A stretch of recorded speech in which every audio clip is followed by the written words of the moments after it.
इसके पहले जो वीडियो बनाया गया था उसी का ये दूसरा भाग है।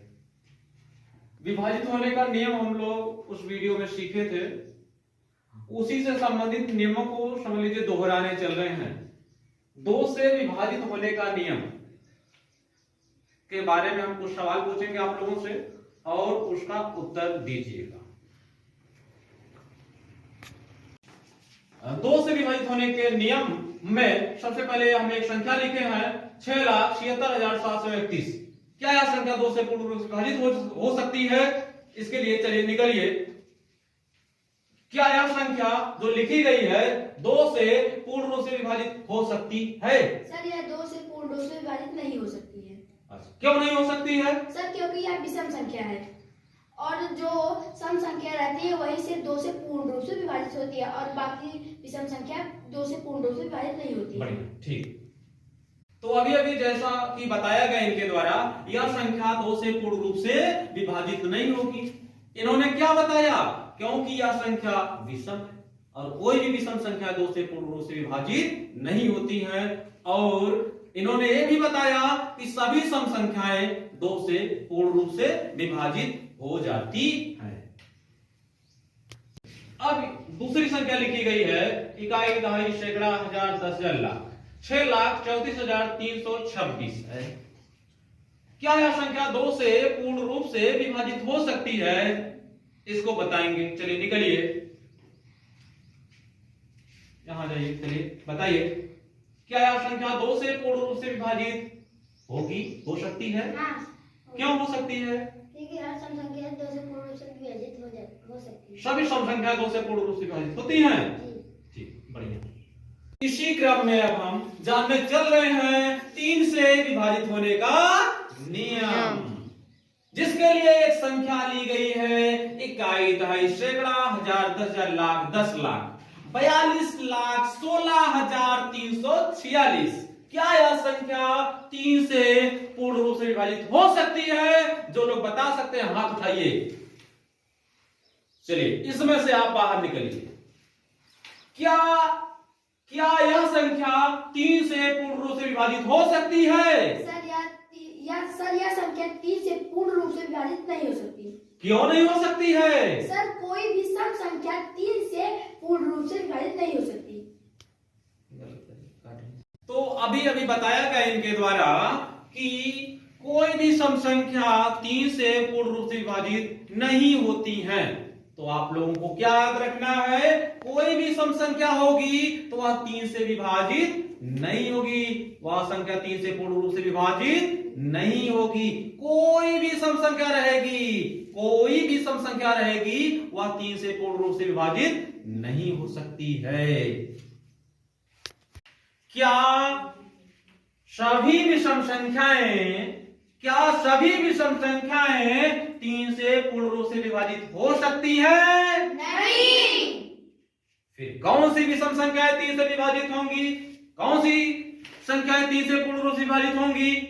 इसका उत्तर ए देंगे। चलिए बताइए। सर ये जो अंक लिखा है, हाँ, इन अंकों को जोड़ा जाएगा, फिर जोड़ने के बाद जो आएगा हाँ, उसको भाग देंगे। किससे भाग देंगे? सर 3 से भाग हाँ, देंगे। ठीक है। 3 से भाग देंगे, यदि से 0 आ गया तो यह 3 से विभाजित हो जाएगी। बढ़िया बढ़िया। अभी इनके द्वारा बताया गया कि जो संख्या लिखी गई है उस संख्या के अंकों को जोड़ा जाएगा। अंकों को क्या किया जाएगा? जोड़ा जाएगा। जोड़ने के बाद जो आएगा उसको 3 से भाग लगाया जाएगा और यदि वहां पर शेष 0 आ जाता है तो दी गई संख्या 3 से पूर्ण रूप से विभाजित होगी। तो चलिए चेक ही कर लिया जाए, पूर्ण रूप से विभाजित हो रही है कि नहीं हो रही है। तो 7, 3, 10, 2, 12, 5, 17, 26, 4, 27, कितना हो गया यहां पर? 27। 27 को यदि हम 3 से भाग लगाएंगे तो 3 9 27 पूर्ण रूप से या तो कट गया से 0 बच गया। तो आप लोग बताएंगे कि क्या यह संख्या 3 से पूर्ण रूप से विभाजित होगी? जी सर। अब यहां पर जैसे आपके सामने 2 संख्याएं हैं, जैसा कि यहां पर 2 संख्याएं हैं, इन दोनों संख्याओं को हमें जांच करना है 3 से पूर्ण रूप से विभाजित होंगी कि नहीं होंगी, इसके बारे में जानना है। तो चलिए बाहर निकलिए। जैसे यह जो संख्या लिखी गई है देख रहे हैं, जी सर। जो संख्या ये लिखी गई देख रहे हैं, जी सर। क्या यह संख्या 3 से पूर्ण रूप से विभाजित हो सकती है? सर यह सम संख्या है जिससे यह 3 से पूर्ण रूप से विभाजित नहीं हो सकती है, और यह संख्या सर विषम है जिसका कोई संभावना नहीं, जो सर विभाजित हो भी सकती है और विभाजित नहीं हो सकती है। इसके लिए हम पहले इसे इन अंकों को जोड़ेंगे और इसके बाद से हम भाग लगाएंगे।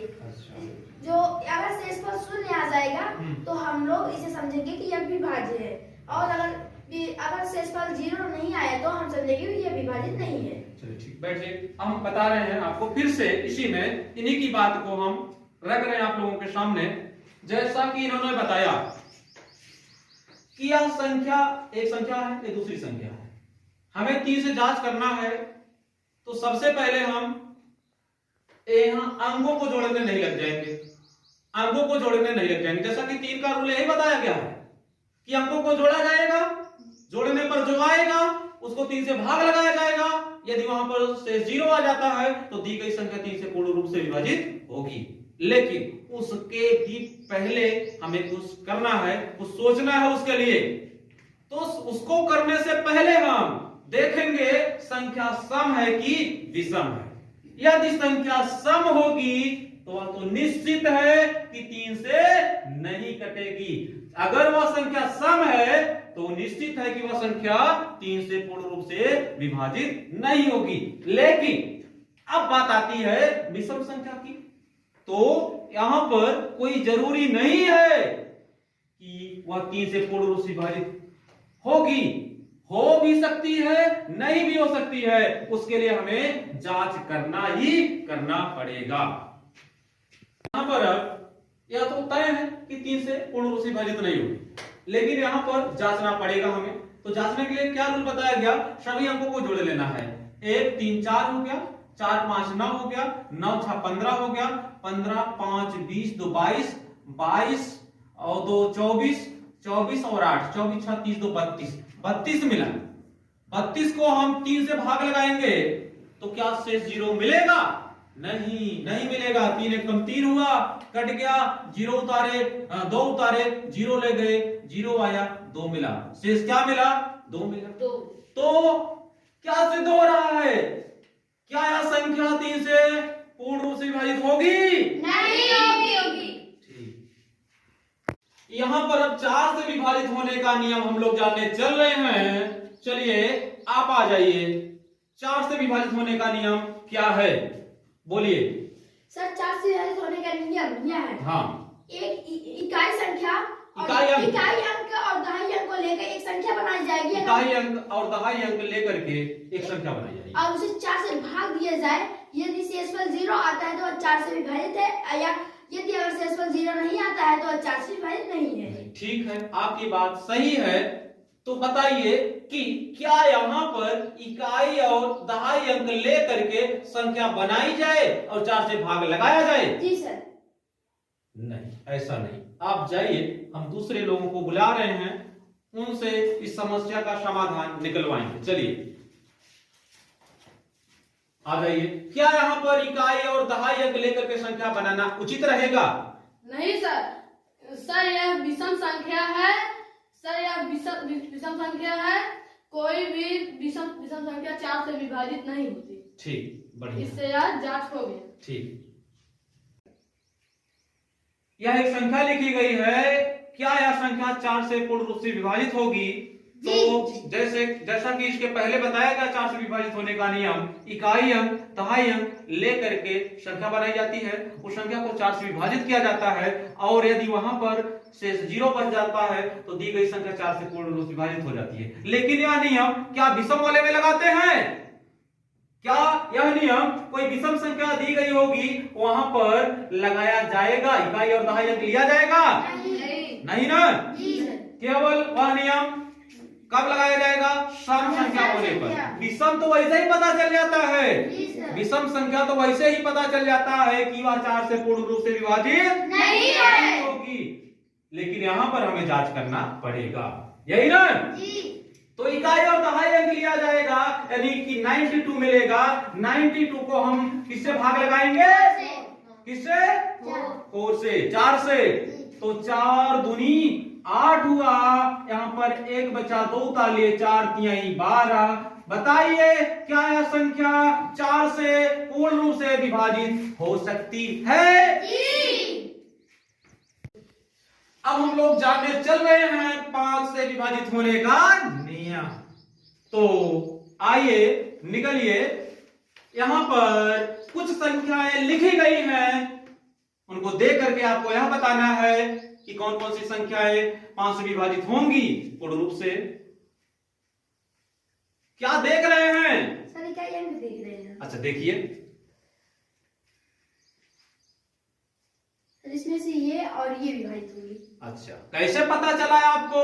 सर क्योंकि यहाँ पे इकाई अंक जो 0 और 5 हो वह 5 से विभाजित होते हैं। अच्छा, इनका मानना यह है और नियम भी यही है 5 से विभाजित होने का कि संख्या के अंत में, यानी कि इकाई का अंक 0 हो या क्या हो? 5 हो। संख्या का इकाई अंक क्या हो? 0 हो या 5 हो, तो वह संख्या 5 से पूर्ण रूप से अवश्य विभाजित होती है।